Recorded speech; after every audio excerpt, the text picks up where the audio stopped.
my name is Marley. Welcome to my channel. On this channel, I make book-related content, so definitely make sure to subscribe to see more bookish videos. But today, I'm excited to bring you my July TBR. I'm taking part in a couple different readathons this month and then have my own personal reading plans. And it includes a lot of new books that I'm really looking forward to. So I'm excited to show you all these books that I plan on reading. So to start, I'm going to be taking part in the Summerween Readathon that's put on by Gabby Reads and Olivia Reads a Latte. This was a readathon I participated in last year. I think it was one of my first readathons I ever did because I was still pretty new to the platform. It is a thriller or horror themed readathon, and the point of it is to read some spooky books during the summer months when you wouldn't typically read. And this is taking place from July 2nd to July 8th. This readathon comes with a few different challenges, which I may or may not be planning to meet. So the first challenge is to bake or make a drink with your spooky read. So I think I can easily do that one.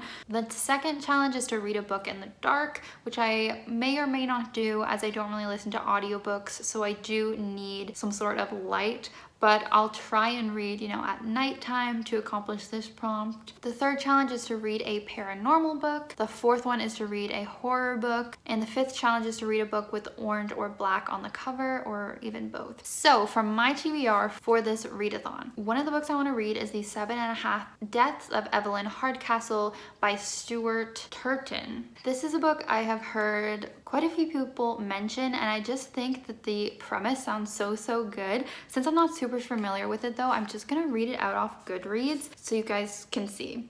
So it says, Aidan Bishop knows the rules. Evelyn Hardcastle will die every day until he can identify her killer and break the cycle. But every time the day begins again, Aidan wakes up in the body of a different guest at Blackheath Manor. And some of his hosts are more helpful than others. With a locked room mystery that Agatha Christie would envy, Stuart Turton unfurls a breakneck novel of intrigue and suspense. So it sounds similar to that whole Groundhog Day trope, almost like Death Day, if you've seen that movie, where the girl is living a day over and over and just keeps getting killed. And then I guess this person, Aidan Bishop, is the one that's trying to figure out who the killer is so he can stop the cycle of Evelyn dying. Literally sounds perfect for me. Like, I love a mystery. I love trying to narrow down who the killer is. I really should read Agatha Christie books. I think I would really like her, but I haven't. But anyways, this sounds so good. I love Happy Death Day. I just love that whole premise, so I'm really excited about this one. And the cover, as you can see, it has black on it, and it has some red and it has some yellow, which combine to make orange. So maybe it has black and orange both. And I'm gonna count this one as the paranormal book because I just feel like the whole repeating a day over and over is sort of a paranormal element. Maybe cheating on that one. And then just a spoiler, I didn't choose any horror books. I just chose thrillers, so I'm kind of not doing that challenge, but whatever. The next book that I want to read is The Death of Mrs. Westaway by Ruth Ware. This has some black on it as well, but what is this one about? So this is about this character named Hal Westaway that receives a letter letting her know that she has received this inheritance from her grandmother with Mrs. Westaway, but that is not her grandmother as far as she knows. So she goes to meet the family of Mrs. Westaway, where there's a whole bunch of secrets. This one sounds a lot like The Family Upstairs by Lisa Jewell, but I'm definitely interested in this one because I've read two of Ruth Ware's other books, The Turn of the Key and One by One, and I loved them both. She is so good at setting up a really great mystery and a lot of intrigue. Sometimes the endings don't pay off as much as I would like them to, but still, I still really like her writing, so excited for this. Then speaking of Lisa Jewell, the third book I want to read for Summerween to get those creepy vibes is Invisible Girl by Lisa Jewell. This will be like my third book by her, and I've really enjoyed them. Again, I just love her writing and the mysteries that she's presented in her previous books. Actually, sometimes the mysteries are not even the best part, it's just the creepiness that she creates in these books. I know this one has something to do with an incel.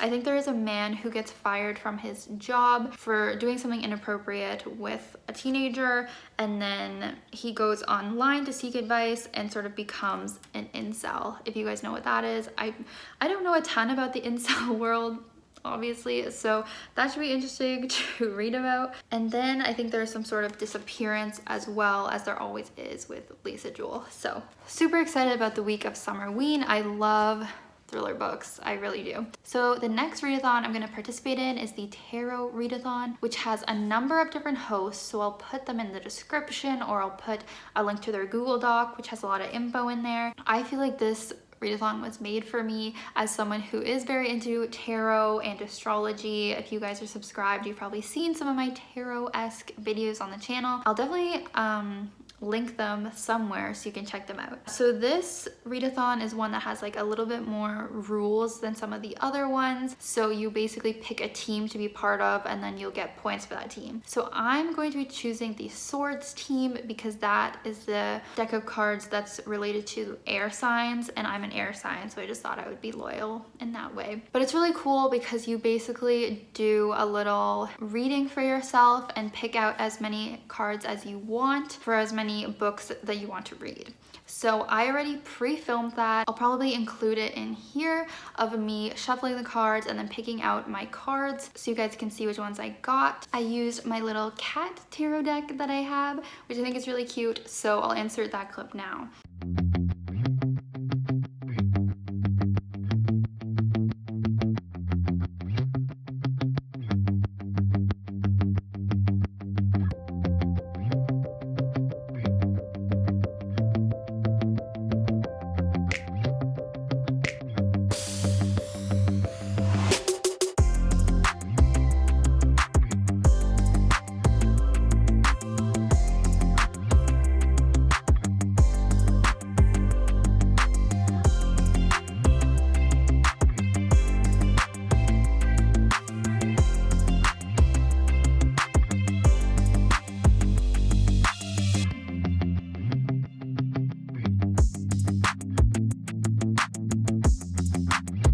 So as you guys saw, these are the cards that I got with my little cat designs, and the host came up with a prompt for every single one of the cards in the tarot deck. So I already pre-picked out the books, so I'm just gonna go through each card what the prompt is and what book I chose. I decided to go with 5, as you saw. I just thought since the readathon is going on for 2 weeks, I forgot to mention it's going on from July 10th to 24th, I thought 5 books was a pretty good amount. So the first one that I got was the 8 of Cups, and that one is to read a book that has a character who has an absent significant other or parent. So for this one, I decided to go with Better Together by Christine Riccio, which is a pretty new release that I'm excited to get to. If you guys don't know Christine, she's actually a pretty popular booktuber here on YouTube. Her first book, Again But Better, came out a couple years ago, and now this is her second book. This has an absent parent in that it is based off of The Parent Trap. So there are these 2 sisters, one's on the front, one's on the back, and it's kind of like The Parent Trap where the parents separated when they were young, and then one parent took each of the kids and raised them. Pretty messed up thing to do, I think we can agree. But because of that, both of these girls had an absent parent for most of their life. So that definitely fits. Then that's the main premise of the book. It's also compared to Freaky Friday. So I think the girls end up switching bodies, or at least switching lives, kind of like The Parent Trap, because they don't look the same, so they must have to switch bodies.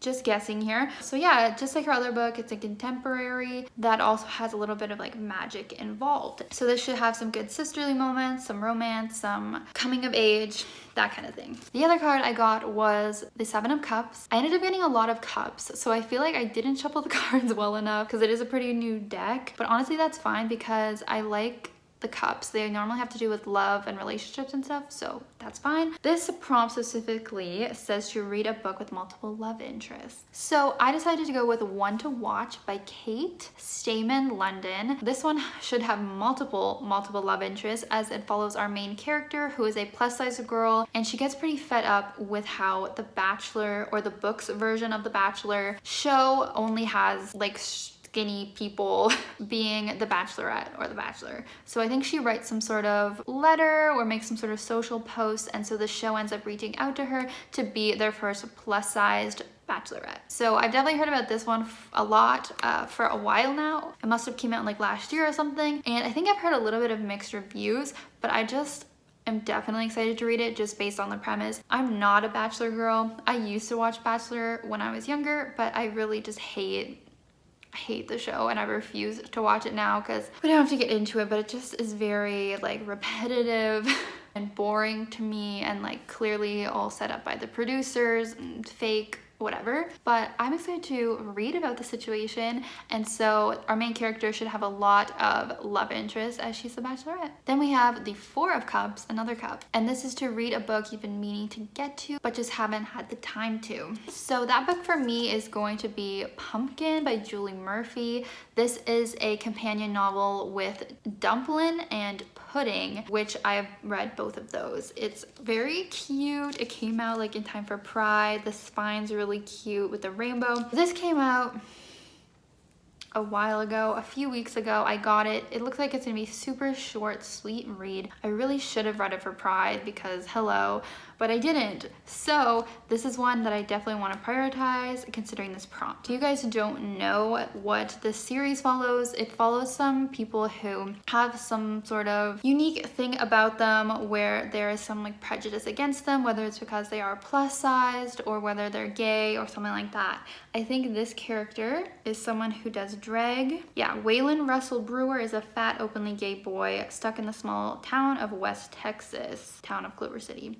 Oh, he gets nominated for prom queen as a joke. So anyways, I think that leads to him kind of taking the power back and doing drag. I don't know, it should be a cute like inspirational story. Then we have The Chariot, and the prompt for this one is to read a booktube or bookstagram recommendation. Easy. Honestly, I got pretty easy prompts, but I didn't really look at the other prompts for the cards I didn't get, but maybe they just came up with really good prompts. Probably. But for this one, I have to go with Malibu Rising by Taylor Jenkins Reid. It's also recommended from the CEO of Indigo. But anyways, this is one that obviously BookTube and Bookstagram talk about. Taylor Jenkins Reid, people love her on BookTube for Daisy Jones and Evelyn Hugo, which I loved as well. So I was very excited to get this one. I've heard a little bit of mixed things, but mostly good. I know it follows a character or like a relative of a character from Evelyn Hugo. It takes place in the summer of 1983. And similar to those two books, it follows a lot of like famous people as well. Me just like reading the description of every single book I pulled up because I don't even know. Oh yeah, so I think it specifically follows a certain family and like the 5 different siblings, and they all have their own stuff going on. And you know by the end of the book that the place they're having this party is gonna end up in flames. And I think it's like leading up to that from what it sounds like. So sounds fun, sounds good. My final card was the Ace of Wands. So this was to read a NetGalley arc or a book you should have already read. I don't have any arcs. I've never signed up for NetGalley, don't have any. It's sort of similar to a prompt I had before of read a book I should have already. But for that one, I decided to choose One Last Stop by Casey McQuiston. This is another highly anticipated release of mine that came in a few weeks ago that I feel like I should have got to already because everyone else has basically on the internet. Everyone's saying their reviews, and honestly, most people are kind of let down by it. So I've sort of lowered my expectations a bit. But this is Casey McQuiston's second book after Red, White, and Royal Blue. It is female-female romance story. I know our main character is kind of like a normal girl, but then she falls in love with this other girl that is stuck on the train. She's like some sort of time traveler from the 70s, and she's stuck on the train, and I think our main character is gonna try and help her get back to the right time period that she's from, and then they fall in love in the meantime. Fun. Okay. And then last, we have 3 more books that I want to read for my own personal reading vlog that I want to do. First up for that is Beartown by Frederick Bachman. You guys know Frederick Bachman, very talked about author on BookTube, and this is probably one of his most popular books. I know it follows this town, Beartown, I guess. There is some sort of sexual assault that happens. So I think it's like pretty heavy topics, but there is this hockey team and the town like loves their hockey team. They live for it. But then one of the hockey team members is the one that commits a sexual assault on this girl in the town. And so then it deals a lot with rape culture and like accepting that, you know, these athletes that you think are so great and idolize sometimes are terrible. So it just deals with all of that kind of stuff, and I think it just deals with the whole town's sort of reaction to it, probably similar to Anxious People, which I've read, where there's a lot of different POVs of all the different characters. And then I want to get to Little Fires Everywhere by Celeste Ng. This I honestly don't know much about, but I've obviously heard this title so much, seen this book everywhere, and have not watched the show, but I know it's a thing. It really just seems like this is what I originally thought was a thriller is actually more of a literary fiction novel. There might be some thriller aspects in it, maybe, I don't know. From the sound of it, it seemed like there's a lot of secrets, and it's just about these two women and like the secrets they have in their past. That's all I know to say about it, honestly. And the last book I want to talk about that I want to read is Eleanor Oliphant is Completely Fine by Gail Honeyman. This is obviously about our character Eleanor, and she struggles a lot with like social situations, and she lives a pretty like simple life, I guess, until she meets Raymond.